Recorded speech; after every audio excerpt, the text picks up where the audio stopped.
guitarist who was named after me who has less than zero musical talent, died of a drug overdose in a mental health clinic at age 22.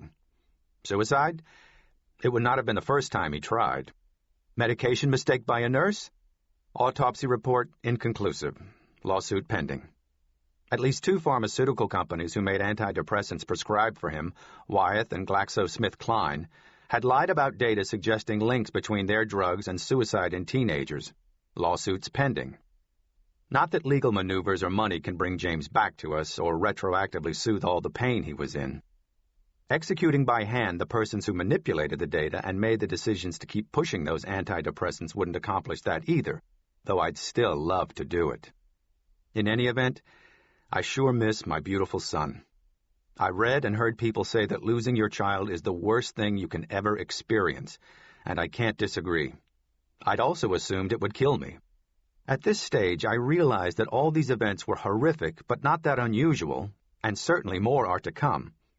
More? All of us will surrender our health, our standing, our marbles, our self, soon enough. Or so I've been given to understand. Yet the most forceful and eloquent part of my soul still insists I will be the exception. I'm still alive, after all. Mind you, I do understand the basic biological facts, and I do not believe in the soul.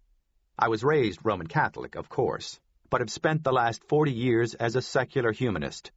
Folks like me get branded unbelievers, atheists, heretics, educrats, ethical relativists, Jews, brights, effete blue state feminists, egg-headed, patched, tweed and rimless bifocals wearing faggots, French, and much worse.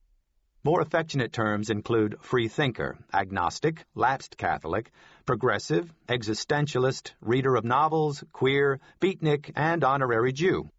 I'm not sure which label fits best, but I do have a great deal of faith that our bodies, our brainwaves and actions, commerce and science and art, words and children, are pretty much all there is to us. Religion evolved to help us cope with poverty, imprisonment, fear of death, and other bad things, and that's fine. But is some white-bearded guy named Jehovah or Olodumare, God or Allah, really out there? In here? On a throne up in heaven, above and to the left of Cloud 9? Or is he perpetually verging a gazillionth of a nanometer beyond the periphery of a cosmos expanding at 299,792,458 meters per second, frantically tap-dancing along the edge of this most naked of all singularities? Was his word, his final solution, on eros, ethics, weaponry, territorial boundaries, contraception, evolution, and somatic cell nuclear transfer inked onto crinkly multilingual papyrus manuscripts a millennium or 2 ago? My answer to all these is, please. I also have faith that there ain't no infernal conflagration after death, unless you want to count the forging of my cremains, no purgatorial scorching of my incorporeal personhood, no 72 black-eyed virgins or 18 choirs of 19-year-old lingerie modeling Brazillo's Scandinavian cherubim waiting on me up in paradise. Nor will I be reincarnated as a wild but eventually Triple Crown winning black stallion. A granite-jawed southpaw with a 101-mile-per-hour cutter I can paint the black of the plate with, or the 23rd century's Abraham Lincoln, let alone its most potent singer-songwriter-guitarist. Even my hero, Dante Alighieri's sizzling 12-year-old girlfriend, Beatrice Portinari, won't really be spinning around no Empyrean in perfect equilibrium with him. Sorry, Dee. Because once my blipping EEG line goes flat, it's going to be all she wrote. In the meantime, my life will be sweet in a number of aspects, a boot in the testicles other times. Sooner or later, a Hummer will squash me like Wile E. Coyote. Either that or my heart and maybe another vital organ or two will break down and I'll suffer, piss and moan, not a little, then purchase the farm. I've already made the down payment. As far as the suffering goes, how soon it starts, how long it drags out, I used to be confident that what's called Western medicine was riding full speed, or almost that fast, to the rescue. I knew Western medicine consisted of millions of creative, altruistic, expensively educated women and men, many working in laboratories and hospitals and clinics well to the east and south, but sometimes the term made me picture a single Asian cowgirl in snowy white lab coat and Stetson, bandolier of specimen vials jangling against her modest cleavage as she clutches in one hand the reins of a galloping stallion, in the other a glass pipette, delicate enough to boink a healthy cell into the place of a sick one. In another daydream, she wields a titanium lasso delicate enough to snare a 15-millimeter polyp 3.5 feet up my rectum, her motto tattooed in racy arabesque just below either her navel or the base of her spine. Time to cowgirl up. Take your medicine. Not that I expected Western medicine to let me live forever, just an extra decade or so, with a little more spring in my step. What I really, really wanted, daydreams aside, was for people like my daughter Bridget, who has suffered from juvenile diabetes for 22 years, to get a fair shot at their biblical 70. But in August 2001, as Muhammad Atta and Osama bin Laden and Khalid Sheikh Mohammed finalized their plans, our Bible-toting president, squinting out from his sun-blasted spread down in Crawford, took it upon himself to forbid further use of embryonic stem cells in the effort to cure diabetes, Parkinson's, cancer, MS, and a dozen other vicious diseases. Pretending to split the difference between ultra-conservative Christians and the rest of us, the president's compromise effectively amounted to a ban on embryonic stem cell research.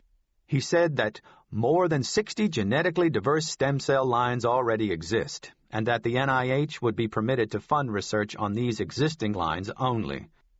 Less than a dozen of them would ever be made available to scientists, most of them genetically limited to people who tend to use in vitro clinics. The white, the infertile, the wealthy.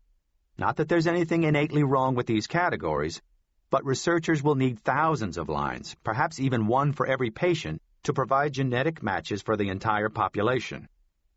Bush claimed to have given biomedical research a great deal of thought, prayer, and considerable reflection. But in one fell swoop, he dammed the flow of a decade of medical research robustly encouraged by President Clinton and a host of Nobel laureates and teaching hospitals. He had stripped my infinitely resourceful cowgirl of her most promising protocol, forcing her to ride side saddle on a stubborn Texas mule better equipped to trudge across deserts and oil fields than gallop off into the future. And I couldn't allow that to stand.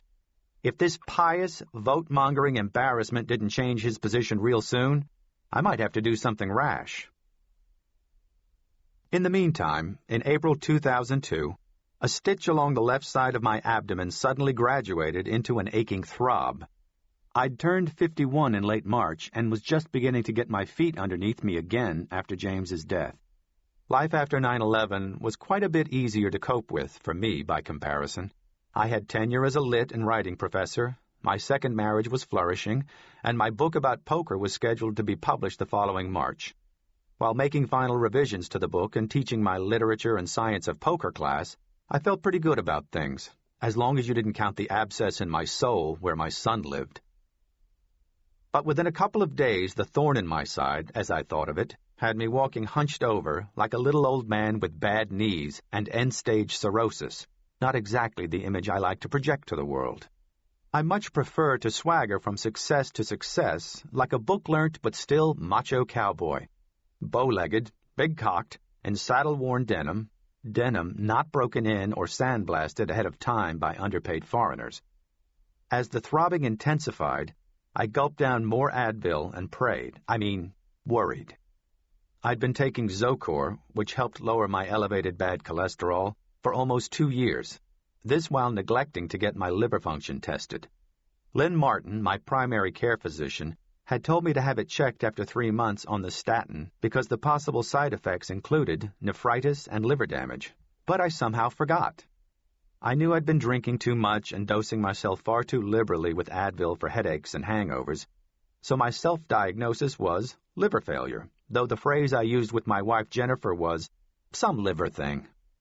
Scared by the fatal possibilities, but also of hearing them confirmed by Dr. Martin, I finally, at Jennifer's insistence, made an appointment at our HMO's lab to have my liver enzymes tested. I also stopped drinking, not unheroically, I decided, and, in spite of the crippling pain, as I phrased it to myself, Stopped taking Advil, even though I understood the damage was already done. "Oh, and another thing, Braino," Jennifer said after kissing me, wishing me luck, and dropping me off at the lab. "Your liver's on your right side, not on your left." Dr. Martin was booked or on vacation, and the first appointment I could get was with her partner, Dennis Hughes.